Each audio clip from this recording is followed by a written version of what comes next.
Little shorts RJ शीतल के साथ।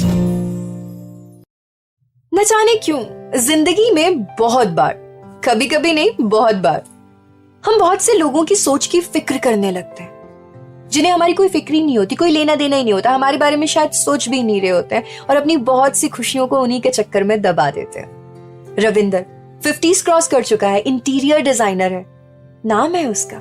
घर सजाना सिर्फ उसका प्रोफेशन नहीं बल्कि उसका पैशन है। लेकिन अपना घर ना उसे घर जैसा नहीं लगता। 5 साल पहले उसकी वाइफ की डेथ हो गई थी, बेटी की शादी हो गई है, बेटा बिजनेस में साथ है लेकिन काम के बाद ज्यादातर अपने दोस्तों के साथ रहता है। और रविंदर काम के बाद अपनी कुछ यादें लिए, तन्हाई लिए, फोन लिए बैठा रहता है, दुनिया का हालचाल देखता रहता है। समझ गया था कि जिंदगी बस ऐसे ही गुजर जाएगी। लेकिन एक शाम जब वो फेसबुक पर अपने दोस्तों का स्टेटस चेक कर रहा था तो वो फेसबुक पर ऑप्शन आता है ना, यू मे नो, उसमें उसे नीलम दिखी।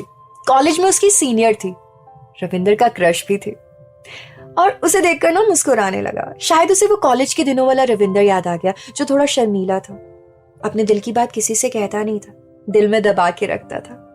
लेकिन उस दिन एक बच्चे की तरह एक्ट कर रहा था, बहुत एक्साइटेड हो रहा था नीलम से बात करने के लिए, उसके बारे में जानने के लिए, कहाँ है, कैसी है, क्या करती है।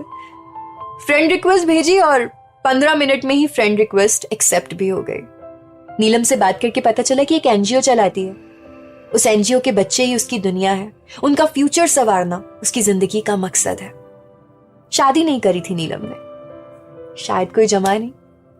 पहले नीलम और रविंदर की फेसबुक पर बात होने लगी, फिर व्हाट्सएप और फिर फोन पे, रोजाना। दोनों का बात करना एक दूसरे के लिए जरूरी हो गया था। अच्छा लगता दोनों को कि कोई है जो थोड़ी फिक्र करता है, कोई है जो दिन भर का हालचाल पूछ लेता है। दिन अच्छा गया तो कैसे अच्छा गया, अच्छा नहीं गया तो क्या हुआ ऐसा कि अच्छा नहीं गया। दोनों को एक दूसरे से बात करना, एक दूसरे के साथ अपनी चीजें शेयर करना, बातें शेयर करना अच्छा लग रहा था। जैसे एक दूसरे पर वो दोनों हक जताते, एक दूसरे को डांट देते ना तो अच्छा लगता। नीलम की कभी भी तबीयत खराब होती तो रविंदर हमेशा फोन करके डांटता, पता है ना ज्यादा काम करने से तबीयत खराब होती है, तो क्यों इतना काम करती हो। और नीलम मुस्कुराते हुए कहती, बाबा मैं कोई बच्ची थोड़ी हूं, कैसे बच्चों की तरह मुझे डांटते रहते हो।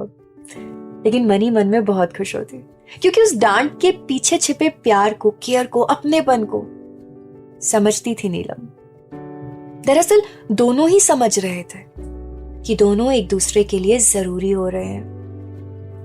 दोनों कभी बच्चों की तरह झगड़ा करते, कभी जिंदगी के मसलों को सुलझाते और कभी एक दूसरे से बिना कहे ही कह देते कि मैं हूं।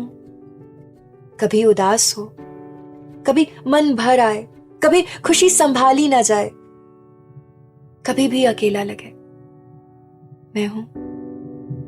लेकिन एक चीज जो दोनों समझ नहीं पा रहे थे कि जिंदगी में, आगे की जिंदगी में साथ साथ रहना सही है। इस उम्र में जिंदगी में ये बदलाव लाना सही है। ये समझ रहे थे कि इस उम्र में अगर साथ आएंगे तो जिंदगी संवर जाएगी, निखर जाएगी और संभल जाएगी। लेकिन शायद किसी का इंतजार कर रहे थे कि कोई तीसरा आए और कहे कि तुम सही हो, दिल की खुशी गलत नहीं है, अपनी जिंदगी जियो, अपने हिसाब से जियो। न जाने ये इंतजार उनका कब खत्म होगा। शायद कभी उनके अंदर की हिम्मत, दिल की मजबूत आवाज उनके इस इंतजार को खत्म कर